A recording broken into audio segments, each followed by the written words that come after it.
बिस्मिल्लाहिर्रहमानिर्रहीम। अस्सलाम वालेकुम नाज़रीन। इमरान खान साहब आज शांगला में अभी उनका खिताब ख़त्म हुआ है। एक बड़ा स्टेल सा घिसा पिटा लतीफ़ा मेरा ख्याल में दो सुनूंगा। पहले तो ये लतीफ़ा सुन लें। दो बंदे थे तो उनसे पूछा जी आपका ताल्लुक़ कहाँ से है, तो उस बेचारे ने बता दिया कि मेरा ताल्लुक़ लाहौर से या मियाँ वाली से है। तो उसने उसको मियाँ वाली के लोगों को बुरा भला कहना शुरू कर दिया कि मियाँ वाली के लोग या लाहौर के लोग ये ख़राब है, ये गंदे हैं, ये फ़लाना है, ये फ़लाना है, ये फ़लाना है, उनके अंदर ये खामी है, ये खामी है, ये खामी है, और ये शहर के अंदर ये ख़राबी है, ये ख़राबी है। तो उससे बड़ा गुस्सा है। उसने कहा हजूर आप कहाँ से हैं? उसने कहा ये मक्का मुकरमा से हूँ। उसने कहा यार कुछ 40-50 किलोमीटर इधर आ जाओ, फिर मैं तुम्हें बताता हूँ कि तुम्हारा मैंने क्या हशर करना है। इमरान खान साहब इस वक्त पेशावर में है और ये उनका मक्का मुकरमा है। ऊपर तो चले गए शांगला और ये वो लाहौर की तरफ, पंजाब की तरफ जलसे कब करते हैं, लेकिन आप ये देख लें कैसा मस्कन ढूंढा है। अच्छा उसमें कई चीज़ें हैं, वो वहाँ जलसे करके तो एक ये मैं आपको बता रहा हूँ, ये बात जरा गौर से सुने। ये आप देखेंगे ऐसा महीने 2-3 महीने बाद इन्होंने पाकिस्तान से, पंजाब से अपने मफादात जो हैं या इंटरेस्ट जो है वक्ती तौर पर समेट के केपी तक, और केपी के लोगों को पाकिस्तान के ख़िलाफ़ ऐसा भड़काएंगे, उनको ज़ूम मैनी बातें करने, मलफूफ तरीके से अपना माफ़ी ज़मीर करने, इसमें उनको कोई मलका नहीं है। लेकिन इमरान खान साहब से पहले जब भी मैं इमरान खान साहब की ये हरकतें देखता हूँ जो कि उन्होंने इंतहाई खौफनाक और ख़तरनाक बातें तो वो पिछले जनवरी से कर रहे हैं, जो मैं कह रहा हूँ जी पहली तकरीर एज ए वज़ीर-ए-आज़म जनवरी में जब उन्होंने कहा था मैं ख़तरनाक हो जाऊँगा, तो तब से उनके अज़ाइम उन्होंने आश्कार कर दिए थे, बता दिया था। उस वक्त भी उन्होंने एस्टेब्लिशमेंट को जो बातें की वो भी मैं ज़रा सोचता हूँ कि कोई जो मुझे याद आ जाए या क्लिप आ जाए तो वो भी आपको सुना दूँ, कि वहीं से ये काम जो है ज़्यादा वजाहत के साथ सामने आया। उसके पहले भी थोड़ा बहुत उसी तारीख है, चंद माह पहले और 1-2 साल पहले, लेकिन असल में जनवरी 2022 से ये सारा कज़िया जो है वो वाज़े होकर सामने आया। वो पुराने ज़माने में ये अभी भी शायद हो, ये जो आड़त की दुकानें या मार्केट्स होती थी वो एक गोल चक्कर में शहर के अंदर होती थी। सब्ज़ी मंडी हुई, आड़त की दुकान हुई, तो ये बिल्कुल एक पूरा गोलदारा होता था और वहाँ दुकानदार भी चीज़ें रखते थे। तो एक गल्ला मंडी की आड़त थी, ज़माना पुराना था। तो उसमें एक बंदे ने आके आड़ती के पास, एक बड़े आड़ती के पास जो सबसे नामी ग्रामी था, बहुत अच्छी शोहरत का हामिल था, बहुत शरीफ था, उसकी दुकान पे आके बैठने शुरू कर दिया। ऐसे समझे कि हमारी इस्टेब्लिशमेंट, अब आके बैठने शुरू कर दिया। और ये जो बंदा इसको समझे इमरान खान है, वो एक आता था, वो आड़ती किसी को कहता था यार मुझे वो चीज़ उठा दो, तो भाग के जाके वो चीज़ उठा लाता था। वो कहता था यार वो 2 होटल से जाके 2-3 प्याले चाय के बनवा के लाओ, तो वो बेचारा वो बंदा जो था, जो बैठा होता था, आगे वहाँ से ले आता था। वो से मना भी करता था, वो कहता था नहीं जी बस मुझे आप अच्छे लगते हो, मुझे यही बैठने दो, मैं आपके साथ वैसे आपकी खिदमत करना चाहता हूँ, आप नेक आदमी हो। वो बंदा बड़ा हैरान होता था कि यार ये सारा दिन सुबह से लेकर शाम तक मेरी दुकान खुलने से पहले आता है, कोई 7-8 महीने 9 महीने साल गुजरा या 1.5 साल गुजरा। तो वो बंदा जो है एक दिन आया, और जब आड़त के अंदर गाहक है और रश है, बहुत फैल गया, पूरा गहमा गहमी है। तो बंदे ने थोड़े फासले पे कहा कि हजूर मेरे पैसे मुझे वापस करें, मैं 1.5 साल हो गया आपसे अपने कर्ज का वापसी का मुतालबा कर रहा हूँ, और आप हैं कि मुझे टाल के मेरे तो रोज़गार ख़त्म हो गया है, मेरे पैसे वापस करें। बंदा हैरान हुआ, उससे कहा जी तुम खुद आके बैठते थे और ये पैसों का जिक्र कहाँ से आ गया? उन्होंने नहीं, आपने मेरे 2000 रुपये जो है वो वापस करें, आपने मुझसे उधार लिया हुआ था और मैं आपकी कितनी आप करूँ, शोर मचा दिया, लोग इकट्ठे हो गए, सारे बाकी के आड़ती भी आ गए। अच्छा बाकी के आड़ती ये समझते थे कि ये बंदा, ये जो वो आड़ती तो उनके वो हेड आड़ती था, और पता था कि उसकी एक इज़्ज़त है, वक़ार है, उसका एक मकाम है। तो एक साथ वाले बंदे ने, शहबाज शरीफ साहब टाइप या जरदारी साहब टाइप या फजल रहमान साहब टाइप, उन्होंने कहा यार इस इमरान खान साहब के पैसे इन्होंने नहीं देने, आड़ती ने, ये पैसे तुम्हारे मैंने देने हैं। अब लोग इकट्ठे हैं। उसने कहा हजूर आपने तो देने ही देने हैं, पहले मैं इनसे वसूल कर लूँ, फिर मैं आपके पास आ रहा हूँ, आपसे वसूल करता हूँ। तो दोनों को उसको 2,000 रुपए देने पड़ गए। ये है टोटल हमारी एस्टेब्लिशमेंट की, हमारी अपोजिशन की और इमरान खान साहब की कहानी। कि इमरान खान साहब की जो लड़ाई में बार बार कहते हैं एस्टेब्लिशमेंट होनी थी, वो फजल रहमान साहब, शहबाज शरीफ साहब, नवाज शरीफ साहब, जरदारी साहब अपने गले डाल बैठे हैं। इनका ख्याल था एस्टेब्लिशमेंट का कि इनकी तरफ लग जाएगा, हम बच जाएंगे। आफरीन इमरान के, जब मैं उसको शाबाश देता हूं तो मुझे आप लोगों को गुस्सा क्यों आता है जो मेरे वीलॉग सुनते हो? मैं कहता हूं हकीकत यह है कि जो बंदा अपने दुश्मन के स्ट्रांग पॉइंट को अप्रिशिएट नहीं करता, वो शख्स जो है वो कोई और काम भी नहीं कर सकता। इमरान खान साहब अंदाजा लगाएं कि उसने बड़े आड़ती को भी पकड़ा हुआ है, उन्हें बरसी हुए आड़ती है उनको भी पकड़ा हुआ है। कभी एक का गरबान पकड़ता है झंझोड़ता है, फिर दूसरे का गरबान पकड़ता है झंझोड़ता है। मौजूद मेरा कल का इंटरव्यू है, लेकिन उसमें मुझे उसके पुराने इंटरव्यू भी याद आ गए। और फिर आज शांगला की तकरीर है, वो भी थोड़ी बहुत वो भी ज़ेर बहस आएगी। अब उन्होंने जो कल इंटरव्यू दिया उसमें कहा क्या? उसने कहा कि अगर एस्टेब्लिशमेंट ने सही फैसले नहीं किए, अब डायरेक्ट बात कर रहे हैं बड़े आड़ती के साथ, तो मुल्क तबाह हो जाएगा, मुल्क 3 टुकड़ों में हो जाएगा। मत भूलें कि चंद दिन पहले कह चुके थे कि इनको इक़्तिदार देने के, छोटे आड़तियों को इक़्तिदार देने से पहले आप पाकिस्तान पे एटम बम गिरा देते। सही फैसला क्या है? इक़्तिदार से क्यों निकालना, मुझे इक़्तिदार में वापस लाओ। और वो केपी से में बैठ के आप अंदाज़ा कर लें, ये इनकी गलत फहमी है कि इमरान खान साहब को वहाँ पे मार्जिनलाइज कर लेंगे। वो अब पूरे केपी को ऐसा उखाड़ भड़काएगा, उकसाएगा, तकरीर कर सकता है, लोगों तक पहुंच सकता है। 4 महीने उसने बता दिए हैं कि मैंने उन लोगों को, पूरा पाकिस्तान में उसका नामो निशान मिट चुका था, और उसने वहां से एक ऐसा मकाम पैदा किया कि कम से कम सारे लोगों को बैकफुट पे डाल दिया। मैं कई वीलॉग में कह चुका हूं कि कैसा इमरान खान है कि जो पाकिस्तान की एस्टेब्लिशमेंट को भी, पाकिस्तान की सुप्रीम कोर्ट को भी, पाकिस्तान की इलेक्शन कमीशन को भी, और पाकिस्तान की हुकूमत जो शहबाज शरीफ साहब जिसके वज़ीर आज़म है, उन सबको अपनी शराइत पे चला रहा है। ये अपोलोजेटिक हो के, ये डिफेंसिव हो के उसके मुताबिक चल रहे हैं। 2 खबरें दरम्यान में अच्छी आई हैं, वो भी सुनते जाएं। एक तो ये आई है कि नैब चेयरमैन जो है उनका जावेद इकबाल, आज उनका आखिरी दिन है, उन्होंने चार्ज छोड़ दिया है। मेरा ख्याल है कि इससे ज़्यादा बदनाम, कंट्रोवर्शियल, मुतनाज़े नैब चेयरमैन जब से बना है कभी हो सकते नहीं है। और मैं लिख के देता हूँ कि अगले 100 सालों में नहीं होगा। वो औरत जो थी, पत्नी तैयबा फारूक था, ये क्या नाम था, जिसकी इसके दफ्तर में फोर्स वीडियो इमरान खान साहब ने अपने टीवी के जरिए आम की थी। बहरहाल बड़े बेआबरूओं के तेरे कूचे से हम निकले, लेकिन बेआबरू वो होते हैं जिनकी आबरू होती है। जावेद इकबाल साहब को ये तो सहरा जाता है कि उनकी कोई आबरू नहीं थी, चुनाचे बेआबरू हो के नहीं, बल्कि जलीलो ख्वार रसवा हो के तेरे कूचे से हम निकले, हुकूमत के कूचे से निकले। दूसरी है कि सुप्रीम कोर्ट ने इमरान खान साहब की वो दरख्वास्त जिसके ऊपर उन्होंने अगला लॉन्ग मार्च प्लान करना था, जो 3-4 दिन से कह रहे थे, आज शांगला का चूंकि पहले जलसा हो चुका था, तो वहाँ भी उनका यही कहना था कि सुप्रीम कोर्ट का जो फैसला आएगा उसके बाद मैंने अगला लॉन्ग मार्च प्लान करना है। सुप्रीम कोर्ट ने वो दरख्वास्त वापस कर दिया है, और इस इतराज़ के साथ वापस कर दिया है कि आपके बारे में इसी दरख्वास्त में पहले फैसला हो चुका है, और ये दरख्वास्त इन्फेक्चुअस है। इसके ऊपर इतराज़ है कि आप पहले लोगों के साथ जलसा करके मकामी इंतज़ामिया को अप्रोच करें, राना सनाउल्लाह साहब को अप्रोच करें, डिप्टी कमिश्नर को करें, कमिश्नर इस्लामाबाद को करें, लाहौर को करें, सारे करें। जलसा करना चाहते हैं, वो अगर आपको तहफ़्फ़ुज़ ना दें या आपको जवाब ना दें तो फिर आप हाई कोर्ट में जाएँ या कहीं जाएँ, फिर सुप्रीम कोर्ट के पास भी आने का फॉर्म उसके बाद होगा। तो ये दूसरा मसला है कि इमरान खान साहब इसके बाद क्या लाहेमल बनाते हैं। अब आ जाए दोबारा उसी पे कि इमरान खान साहब फरमा रहे हैं कि अगर एस्टेब्लिशमेंट सही फैसले ना किए, फिर उसी सांस में क्या फरमाते हैं कि ये मुल्क जो है दिवालिये की तरफ जा रहा है, बैंक्रप्सी की तरफ जा रहा होगा।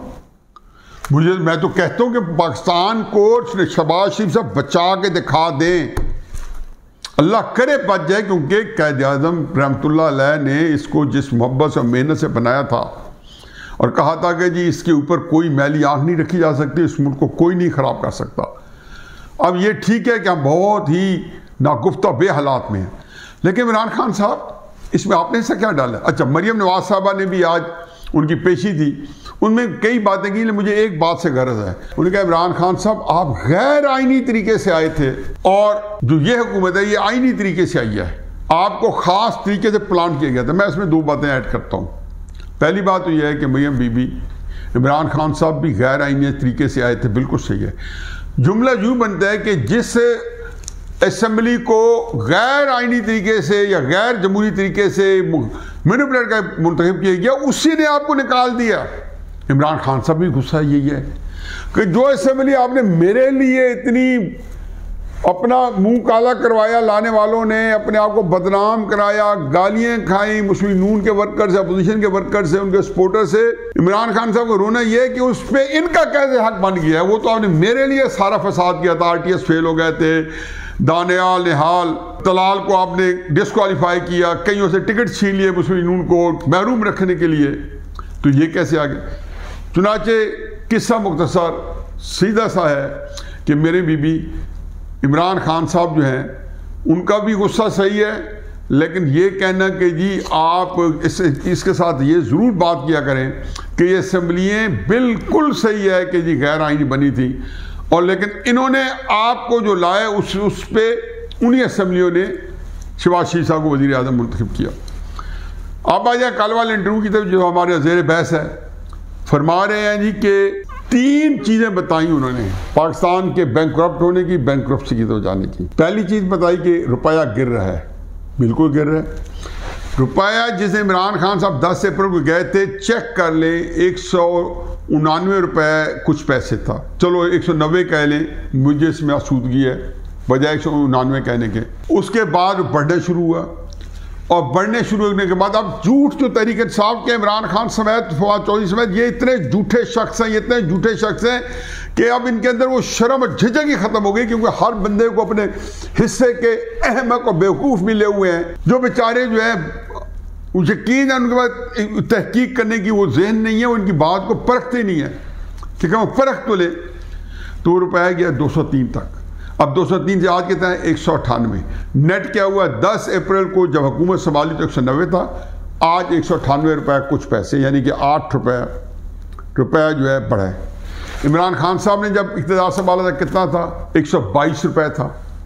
इमरान खान साहब के वक्त में कितना कहाँ तक गया, 190 तक। अब 190 में से 122 निकालें, बाकी बना 68 ये रुपया गिरा। फिर कहते हैं स्टॉक मार्केट ने सागदार जब तक वजीर ख़जाना थे, स्टॉक मार्केट 54,000 या 55,000 पॉइंट्स तक पहुंच चुकी थी। बाद में बारे पैनामा हुआ, नवाज शरीफ को निकाला गया। पाकिस्तान के साथ मोहब्बत तो हर एक को है ना, तो हमारी एस्टेब्लिशमेंट हम ठोक के खड़ी थी। उस वक्त इंपॉर्टेंट था नवाज शरीफ को इक़्तिदार से निकालना, उससे मुस्लिम नून छीनना, उससे इक़्तिदार लेना, इमरान खान के हवाले करना, नवाज शरीफ को जेल में डालना, मरियम को जेल में डालना। इस तगदो में कोई तकरीबन 47,000-46,000 पे आ गया। फिर इमरान खान साहब आए तो स्टॉक से आ गई 38,000 पे, यानी कि इमरान खान साहब को मुस्लिम नून 54,000 पे स्टॉक एक्सचेंज लेके गई थी। जब मुस्लिम नून अब आज के स्टॉक एक्सचेंज जिसने इमरान खान ने इक़्तिदार छोड़ा उस दिन थी 44,000 या 45,000, नीचे आके 38,000 से नीचे आके ऊपर आई। तीसरी का उन्होंने कहा ये महंगाई है, अल्लाह ताला इंसान से शर्म उठा ले तो फिर सबको आसान हो जाता है। 52 रुपये चीनी ली, 150 तक लेके गए, 110 पे खड़ी की, 105 पे खड़ी की, 100 पे खड़ी की। 35 रुपये आटा उठाया, 80-90 तक पहुंचाया। पेट्रोल कहाँ से उठाया, 70-80 से उठाया। पेट्रोल को उन्होंने 150 पे पहुंचाया, 160 पे पहुंचाया, फिर 10 रुपये बदनीति की बुनियाद पे उसको कम किया। IMF के पास कौन गया, शराइत कैसे मानी, सारी मौजूद है। झूठ बोलते हैं। मुझे तो फ़र्क नहीं पता कि मेरे जनरल नॉलेज ना इमरान से मैंने लेनी है, ना नवाज शरीफ से लेनी है, ना जरदारी से लेनी है। मेरे पास सारी फैक्ट शीट है, और एक बेड़ा गरो को या भलो इसका गूगल का 1 मिनट के अंदर सारी बता देंगे। आपने IMF से फर्ज किया, FATF के ऊपर हाफिज सईद साहब को जेल में किसने डाला, 17-18 साल जेल हाफिज सईद साहब को FATF के किसने की। कहते हैं जी IMF आप जलील करेगा, बिल्कुल करना चाहिए, क्योंकि आपने डाला, फिर आप चाहते यही थे। 25 मई को आपने, मैंने कल भी कहा कि इसलिए आपने लॉन्ग मार्च किया कि IMF पैसे ना दे और डिफ़ॉल्ट कर जाए, क्योंकि पाकिस्तान आपको 3 टुकड़ों में चाहिए। ये आप जो कह रहे हो ना, आपने तो मुझे फरमाया ना, इंडिया के अंदर थिंक टैंक ये बता रहे हैं, ये इंडिया के अंदर जश्न मनाया जा रहा है, रोज़ाना कहते हैं इंडिया वाले वहाँ Hindustan times, times of India, सारे बड़े अखबारों की हेडलाइन है कि Imran praising India. Imran India के लिए रब्तुल अहसान है, तारीफ कर रहे हैं इमरान खान। इंडिया के सारे अखबार, सारे चैनल, सारे वीलॉग देख लें, इमरान पे बगलें जो बजा रहे हैं कि इमरान साहब जो है इस वक्त इंडिया के लिए बहुत खुश है उनको। फिर आप कह रहे हैं कि IMF को अमेरिका कंट्रोल करता है। बिल्कुल ठीक कहता है। मैं तो आज तक कहता हूं कि जो काम आप कर रहे हैं ये भी अमेरिका करवा रहा है।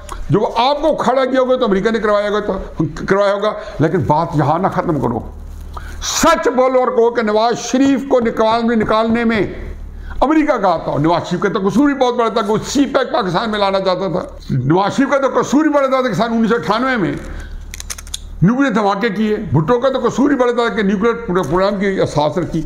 आपने काम क्या किया, लेकिन आपको क्यों नहीं निकाला?